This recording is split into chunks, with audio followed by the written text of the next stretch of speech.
नमस्कार, मेरा नाम है धीरज ठाकुर और हमारे साथ आज खास मेहमान हैं सीनियर आईएएस अधिकारी और मुख्यमंत्री के सचिव विनय कुमार चौबे। सर, झारखंड में अब 3.5 साल से ज़्यादा सरकार को होने जा रही है। कोरोना काल से आप लोगों ने निकला, जो योजनाएं हैं वो कितनी धार से आगे चल रही है?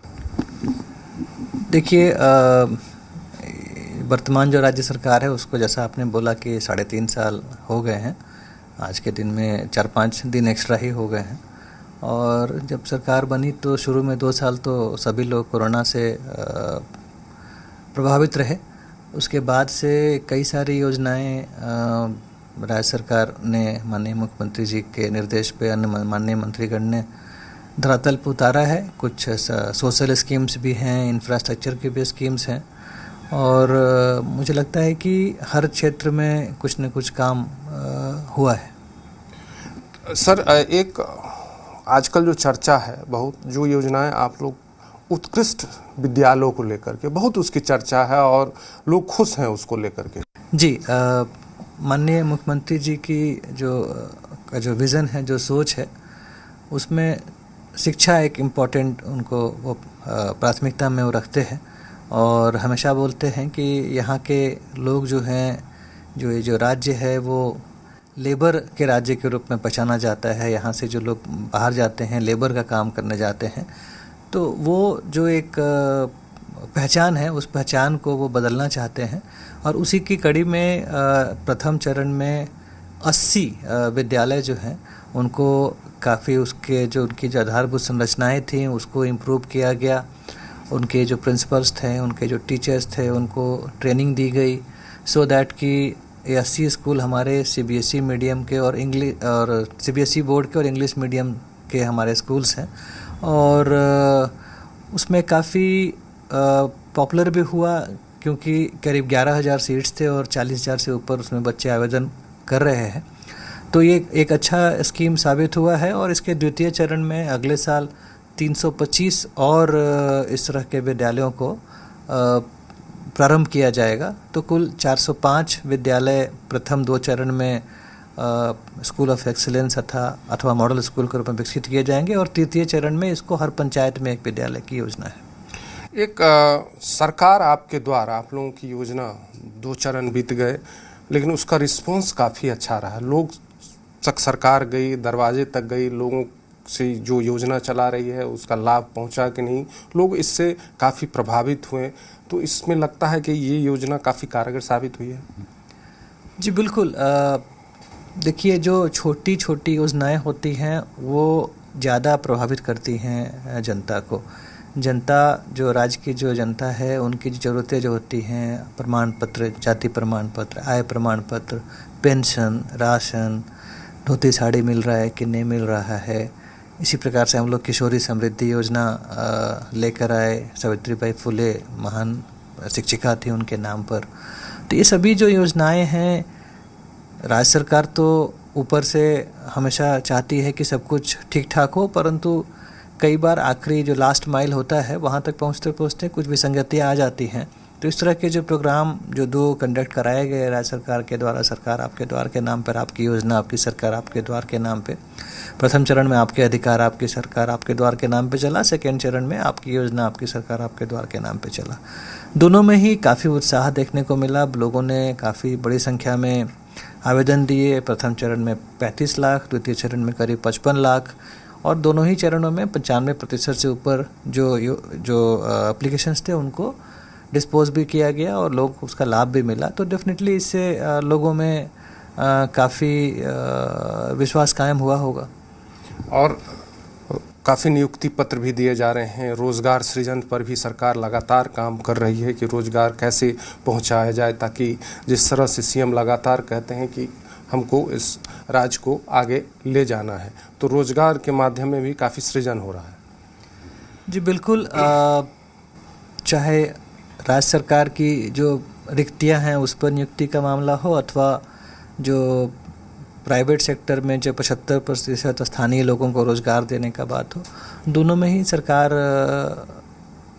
की जो मशीनरी है वो काम कर रही है। और अभी आप लोगों ने देखा होगा कई सारे बड़े आयोजन करके नियुक्ति पत्रों का वितरण किया गया है। और अभी तक मुझे लगता है कि सरकारी क्षेत्र में 8 से 9 हज़ार नियुक्तियाँ और निजी क्षेत्र में करीब 20 से 25 हज़ार नियुक्तियाँ ऑलरेडी वितरण किए जा चुके हैं।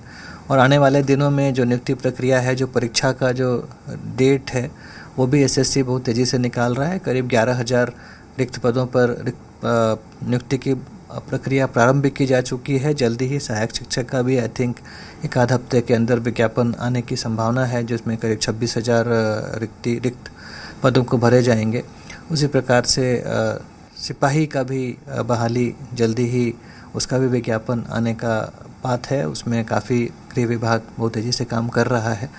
तो कई सारी नियुक्ति नियमावलियों को बदलते हुए ये चीज़ों को किया जा रहा है। तो कहीं ना कहीं ये जो रिक्तियाँ थी वर्षों से पड़ी हुई थी, उन सभी को भरने के लिए ये सरकार कृत संकल्प है और उस पर आगे बढ़ रही है। एक और है कि रांची शहर में ही काफ़ी फ्लाईओवर बन रहे हैं, आप भी जाते हैं, निरीक्षण करते हैं उसका, और भी कई रांची शहर में, ताकि जाम से लोगों को मुक्ति मिले, जो आप लोगों का एक प्रोजेक्ट है इसको लेकर। जी, रांची शहर के अलावा रांची शहर में डेफिनेटली कई सारे बड़े प्रोजेक्ट्स चल रहे हैं इंफ्रास्ट्रक्चर के, जिसमें 3 फ्लाईओवर मुख्य रूप से हैं। जो एक रातू रोड में है, एक कांटाटोली चौक वाला फ्लाईओवर है, तीसरा सिरमटोली चौक का फ्लाईओवर है। तो ये तीनों पे काम काफ़ी तेज़ी से आगे बढ़ रहा है और ये मुझे लगता है कि आने वाले 1 साल में तीनों फ्लाईओवर्स पूरे हो जाएंगे। इसके अलावा मैं बता दूं कि धनबाद में भी एक फ्लाईओवर और एक अंडरपास में शहर के ट्रैफिक को डिकंजेस्ट के लिए काम चल रहा है। साथ ही साथ जमशेदपुर में भी एक जो मानगो का एरिया जो काफ़ी कंजेस्टेड होता है, उसको डिकंजेस्ट करने के लिए वहाँ भी एक फ्लाईओवर के निर्माण की प्रक्रिया प्रारंभ की जा चुकी है और उसका भी टेंडर की निविदा के स्टेज पे है। और उसके अतिरिक्त जो ट्रैफिक को डिकंजेस्ट करने के लिए जो गुड्स ट्रैफिक है, उसके लिए ट्रांसपोर्ट नगर का हम लोग निर्माण कर रहे हैं। शहर को जो आगे बढ़ाना है, जब तक शहर बाहर की ओर नहीं फैलेगा तब तक ये छोटी छोटी चीज़ों को करके हम लोग बस ट्रैफिक कंजेशन को पोस्टपोन करेंगे। तो उसके लिए जो हमारे नगर विकास विभाग है और जो हमारी और माननीय मुख्यमंत्री के निर्देश पे जो ये सरकार काम कर रही है, उसमें हम लोग स्मार्ट सिटी के प्रोजेक्ट में या फिर हाउसिंग बोर्ड के थ्रू ध्रुवा इलाके में, विधानसभा के पीछे पुंडाग इलाके में, नामकुम इलाके में इंफ्रास्ट्रक्चर के जो आवासीय प्रोजेक्ट्स हम लोग प्रारंभ कर चुके हैं और करने जा रहे हैं। तो उससे भी शहर को डिकंजेस्ट करने में काफ़ी लाभ मिलेगा। एक और बहुत चर्चा है और जिसको लोगों को फ़ायदा भी मिल रहा है, एयर एम्बुलेंस। ये व्यवस्था की गई, चाहे आम आदमी हो अब एयर एम्बुलेंस से उसकी सुविधा ले सकता है। जी, करीब दो महीने पहले माननीय मुख्यमंत्री जी के द्वारा एक एयर एम्बुलेंस की सुविधा प्रारंभ की गई और अभी तक कई जो क्रिटिकल मरीज़ हैं उसका लाभ उठा चुके हैं।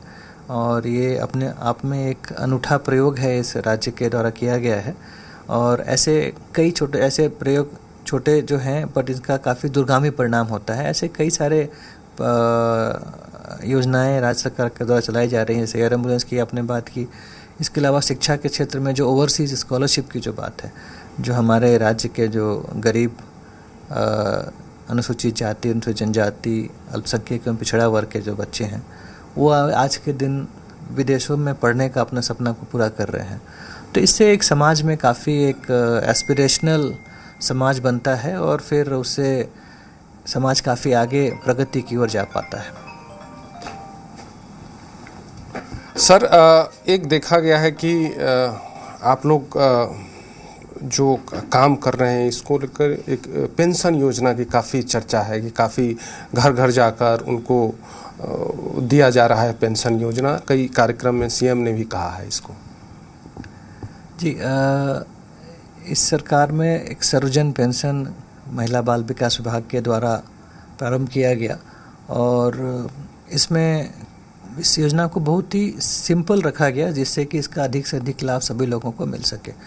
और इसका काफ़ी व्यापक प्रचार प्रसार हुआ और इसका काफ़ी व्यापक आउटरीच हुआ है, जिसका फलाफल है कि जहां पहले जो ये पेंशन है, जो करीब जो राज्य सरकार के स्तर पे जो पेंशन है चाहे वो वृद्ध लोगों के लिए हो या फिर हमारे विधवा माताएं बहनें हों या फिर हमारे दिव्यांग भाई बहन हो, उसमें पहले ये संख्या 5-6 लाख के आसपास हुआ करती थी, आज ये 22 से 25 लाख पहुंच गई है। तो एक बड़ा वर्ग इससे लाभान्वित हो रहा है और एक सोशल सेफ्टी नेट उनको प्राप्त हुआ है। और मुझे लगता है इससे वो जो एक्सप्लॉयटेशन का जो एक होता है जो वल्नरेबल पॉपुलेशन में, उससे वो कहीं ना कहीं उनको निजात मिला है। एक और योजना मैं कहीं सुन रहा था, सीएम का भाषण भी सुन रहा था, और सरकार के तरफ से एक है कि दवाई को लेकर के, अब दवाई जो है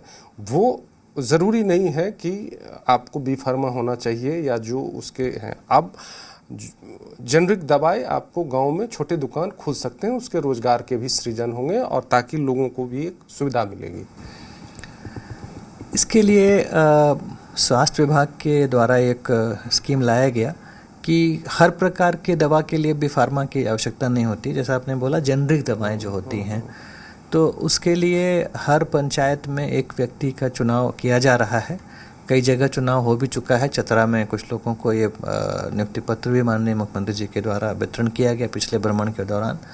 तो जो सोच है, जो विज़न है इस माननीय मुख्यमंत्री जी के निर्देशन में प्रेजेंट गवर्नमेंट का, कि जो स्वास्थ्य सुविधा है, शिक्षा सुविधा है या बाकी सुविधाएं हैं, डोर स्टेप तक पहुंचाएं। और उसी का जो आपके द्वार की जो बात की, वो भी उसी की एक कड़ी है।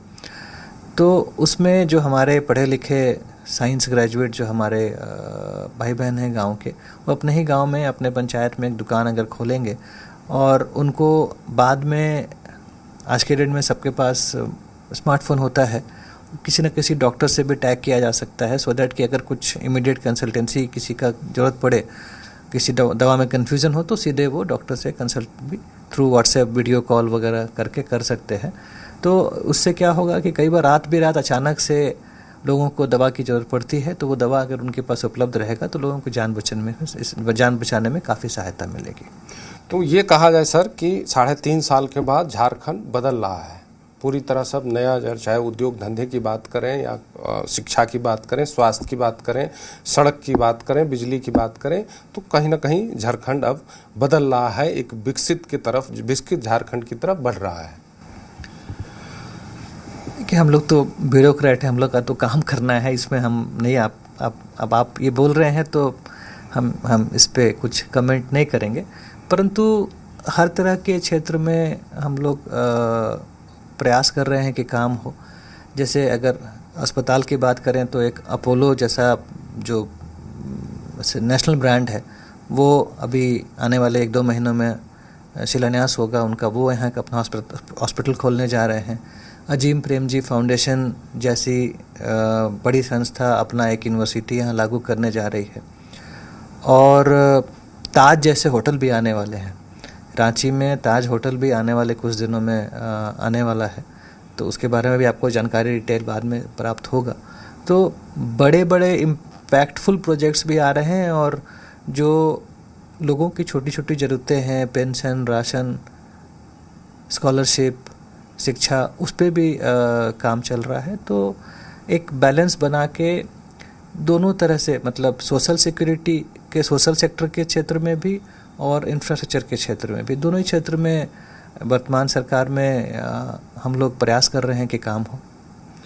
तो जैसा आपने सुना कि हर क्षेत्र में, चाहे सामाजिक क्षेत्र हो, चाहे इंफ्रास्ट्रक्चर का क्षेत्र हो, हर क्षेत्र में झारखंड में काम हो रहा है। और झारखंड, सच मायने में कहें तो झारखंड ये 3.5 साल के बाद बदल रहा है। कैमरामैन राहुल के साथ धीरज ठाकुर, जी मीडिया, रांची।